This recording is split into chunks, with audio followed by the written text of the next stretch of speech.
Hey everybody, Jim Ingersoll back here with a good friend of mine from beautiful Houston, Texas, where everything is big in Texas, of course. And we got the amazing and smart and talented man, H. Quincy Long. Quincy, how are you doing today? Man, I'm doing great. Thanks for You're, having me. you're always doing great. You know, one of the reasons I love talking to you, Quincy, is because you're so smart. It makes me smarter. So I appreciate you're doing this with me. Of course, you're coming to Richmond in January again, which we're super excited about. You've got quite a following here in Virginia. I know that's going to be a blast. It's going to be a lot of fun. Now, today we want to talk about the elements of investing self-directed. This was suggested by Walter Wolford. If you guys watched my last video, Walter suggested it, and I think it's a great suggestion. So, Quincy, what are these elements of self-directed that Walter's talking about? And how Let me can give we? you kind of a little background of where I came to this conclusion. You know, we have a lot of clients, over 14,000 clients. And, and I noticed that some of the clients succeed wildly in self-directed IRA investing, and some of the clients, well, they either don't do much or make bad decisions. So, and it is self-directed, so that's your prerogative if you want to make bad decisions or do nothing. But I thought to myself, now, how can this be? Because it's the same product, and some people succeed so wildly, and some people, just let their money sit there. And I got to analyzing the situation, and I realized that in order to succeed wildly, as I like to say, then you have 5 elements. Now, of course, we're not including the fact that you have to have self-directed IRA, and we can help you with that, certainly. But after you have the self-directed IRA, what do you need? Well, here's my conclusion. Well, first of all, there are rules that you have to play by, right? There's unrelated business income tax rules, there's prohibited transaction rules and disqualified persons. And basically, you have to have an understanding of the rules because that's an essential way to succeed. Otherwise, you're going to mess it up. So that's one of the reasons why at Quest we spend a lot of time providing free education. So that's the first element that you need. The next element that you need is you have to have an idea of the investment techniques to use and their relative risk factors, because every technique that you use has risk. And so you have to evaluate what the risk is for that technique and whether that's comfortable for you. Because again, since it's self-directed, obviously you're making your own decisions. And so that's the risk and the investing techniques. Now, we can't teach you how to be an investor at Quest, but we can tell you stories of what people have done, and then it's kind of up to you to kind of investigate how you want to control your investment dollars with the self-directed IRA. So that's the second element.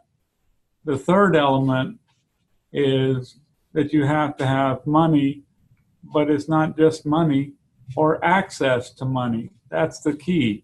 It's either have money or have access to money. And so that's pretty self-evident. And the fourth element is you have to have access to deal flow or access to deal flow, right? And again, people have the misunderstanding that you have to have money to make investments in self-directed IRAs. Nothing can be further from the truth because if you don't have money, you have to have access to money. If you don't have deal flow, you have to have access to deal flow. And the last element, I think you would agree with me, is that you really have to have a network. And the reason for that is that investing is more of a team sport, or it's a lot more fun as a team sport. And as I always say, Jim, I like pie. I assume you do too. I love pie. And so I personally would rather have 8 slices from 8 different pies than one whole pie to myself. And that's because it reduces your risk, right? And you learn from the other people you're participating with, if that makes sense to you. Absolutely. So let's go through these just a little bit more. So the first one is the rules, UBIT and prohibited transactions. And all of our listeners today who are watching this can learn a lot more about that. Just go to questira.com, click on the education link. That's correct. Yes. And of course, as you know, Jim, we'll be changing our website when we change our name to Quest Trust Company next week. So starting November the 1st, it would be questtrustcompany.com instead of questira.com. Will the questira.com link over to the other one, or will it no longer exist? Yes, but I just kind of letting people know. Good. Yeah, and congratulations on that. Quite a process to get through that, isn't it? Yes, it was. But, speaking of this, I want to make a point to you, Jim, that I'm talking in the sense of self-directed IRAs. These rules really apply to all investing. They do. So go ahead with your point. Absolutely. So then you said you need to understand your investment technique and understand how to manage risk. I think that is really true because you've got to be able to buy. If you're going to invest in real estate, I think you've got to be able to buy houses different than 99% of the people buying houses out there who pay full retail. They're happy. They're really happy if the appraisal comes out as much as the contract is. Whereas as real estate investors, it's really important to build that equity into the house. So day one, you've got equity. When you walk away, you make money when you buy. That's one of the ways that you would mitigate your risk. What are some other things that come to mind? Well, there's a lot of ways to mitigate, risk. In the self-directed IRA arena, we try to tell people to stay away from situations that may cause the IRS to call that a prohibited transaction. But here's an example. If you and I have discussed this before with the unrelated business income tax, if you want to buy a house in your IRA and you don't have enough money, can you borrow the money to do that deal? The answer is yes, as long as you've got a non-recourse loan, and we can talk about that if you want, but a non-recourse loan, and you understand that may cause the IRA to owe some taxes. Well, that is just like outside of the IRA world, that is a risk factor for borrowing money, because could you lose the property? Sure, because you increase your risk. You've also increased your ability to have a higher cash-on-cash return. So that's just one example of managing risk. Do you use the debt finance rules to your advantage, or does that make you too nervous? Do you take an option on property, or do you feel like they might call that stuffing the account instead of making an investment? Those are the kinds of decisions that you have to make. And some people are just more tolerant to risk than others. That's a good point. So I like all those, and your strategy comes into that. So like if you're going to buy a house subject to non-recourse, then you understand that is that financing. But maybe you want to have your account, your HSA or whatever, do a joint venture. Exactly. Structure that back with equity financing. And those are the discussions that I enjoy, because the more that you get around the right people, the more your box expands, right? And you can have a bigger box. It isn't always, it's like, I think I learned that from you. It isn't always, getting outside your box. You got to create a bigger box. And you do that by being around the right people and learning and seeing how things are implemented. That's exactly right. So the next one you mentioned was money and access to money. Right. And so, obviously, you can take property subject to, but that's really access to money. It's just somebody else's money, right? Somebody else's mortgage, yeah. So that works. Yeah, it does. The point is, again, that people don't, if you don't have money, they go, self-directed IRAs aren't for me, or investing is not for me. And it's just not true. If you, like right now, I'm going to give you an example. I needed a few $100,000 for something recently, and I just called on my network and somebody loaned me the money. I didn't go to the bank. I had access to money because of my position, right? But I didn't need to go to the bank for money. I just borrowed it from a friend. Right.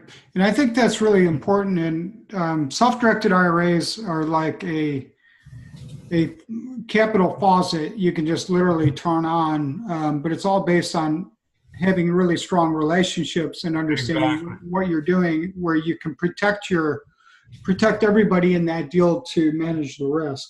Now, the next one you mentioned is really important: deal flow or access to deal flow. There's people like me that have continuous deal flow, and then Right. there's a group of people that are truly passive that need access to that. What are your thoughts on deal flow?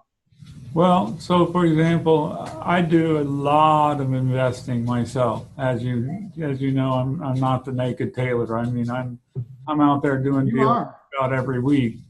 But it is true that I have a company where I employ 100 people or more, and kind of busy trying to form the trust company. And so I don't have a lot of independent deal flow that comes my way. I do have a few, but mostly I need to rely on other people in my team or my network to create the deal flow for me. And then I do partnerships deals. And when I say partnership, it could be a joint venture, it could be a Right. loan, could be any kind of form. But the point is that I don't have the time to have the deal flow, so I've got to hook up with somebody that does have the deal flow, and I have the money, and then I provide them the money, they provide me the deal flow. That's And an that's example. really why I love doing live events. I mean, I had Quincy, I had a great time at the Quest Expo. Yeah, thank you. That was quite an event for us. I had a lot of friends that were there, and they're friends that I've got tremendous amounts of respect for. You know, I'm thinking John Hire, Jeff Watson, David Phelps. I mean, I could go on and on. It's a very long list. It's not just those 4 or 5 names. You know what I mean? It Right. was an incredible brain trust all gathered there in Dallas. And you guys are doing another one next year in Houston, right? That's correct. Yes, sir. So I'm looking forward to coming back to that again. And of course, you're coming here to Richmond in January 24th to the 26th. And if anyone wants to join us, you need to register soon at investortrainingsummit.com. So, and that's where a great way, I think, to build your network and Right. really get that's why I always love the cruises also. Right. The Financial Friends Network and the cruises and the get-togethers in Jackson and at Quest and other places, because the relationships are true. I consider you a friend of mine, Quincy. Absolutely. I mean, you know my wife, Cheryl. I know your wife, Marcia. I'll never forget, like when you went ziplining and, great times all over the world. But you've got to get out of your seat wherever you live and come out to build out that network. It's so important. So I'm glad you included network at the end. Network is important, but I want to make a point here. A lot of people think networking is going to invent getting a business card and sticking it in a folder somewhere, electronic folder somewhere. That's not what networking is. You not only got to connect, but you've got to reconnect and reconnect and reconnect. And that is the strength of the Financial Friends Network. And it's the strength, frankly, of your network and Walter Wofford's network. Is it in the Financial Friends Network? Is it you got to show up and shake hands and say hi, because the first time I met you, I didn't know anything about you. Now I know quite a bit about you, right? True. But networking is not just a one-time deal. It's connecting and reconnecting and reconnecting until you have a relationship such that you can call up if you need money and they've got the money, or I can call up and say, Jim, you got a deal for me, Right. and I got some money to loan, whatever the deal is. And the point that I'd like to make is that all of these elements can be gotten at one good networking event like yours. You will have people with knowledge of the rules. Certainly Quest will be there, and right. You will have people with knowledge of investment techniques. Heck, that's partly what you're teaching there at your event. You will certainly have people with money and people that need access to the money. You'll certainly have people with deal flow and people that need access to deal flow. And you'll certainly have networking opportunities galore. And that's either to establish new networks or to nurture the networks that you've already built over the time. So investing in going to these events, not only are they fun, but you're investing in your financial future by participating. So whatever you're charging, Jim, it isn't enough. No, and I know, and I agree with all of that. You know, that's the one thing looking back over my life. Like if I had learned that in my 20s instead of like when I was around, say, 40, I could have really accelerated things. Yeah. Nobody Well, told me that in college. Everybody else. I remember Barney Zick. You remember Barney Zick? He was an investment guru, and he was really, really good at what he did. And, you know, I used to criticize him because he'd tell these stories about all these deals he did. And I remember sitting down with him one day, Jim, and I said, Barney, you shouldn't tell those stories. I mean, the people you're speaking to could never do that deal because they don't have the network. And I think back on that, and I think, well, who was the stupid one? He was trying to give me the hint. Right. And everybody the hint about how important networking is. And the message I received was, well, you know, I couldn't do that because I don't have the network. Instead of receiving the messages, you need the network, you need to nurture the network and all the stuff I've been saying. So, you know, Barney died way too young, but I can just tell you that if I had received that message back when he was alive, I would be a lot further along than I am too. Me too. You know, for me, it sort of started to click right after I left corporate America, and I was trying to figure out how I'm going to survive on my own, really. And somehow I got invited to a Jack Miller event, and then there you go, Fortunato event, and everywhere I started to go, like I ran into David Phelps, and he and I became friends. And then I'm sure I met you and Walter at one of these events, and all of a sudden, it took a while, even after that, for me to really kind of figure this whole thing out on the network. But that was the start of it for me. Well, that's right. And that's what you're going to get when you go to your event is somebody's got to give them the idea. You know, I'm rather forceful when I speak about networking.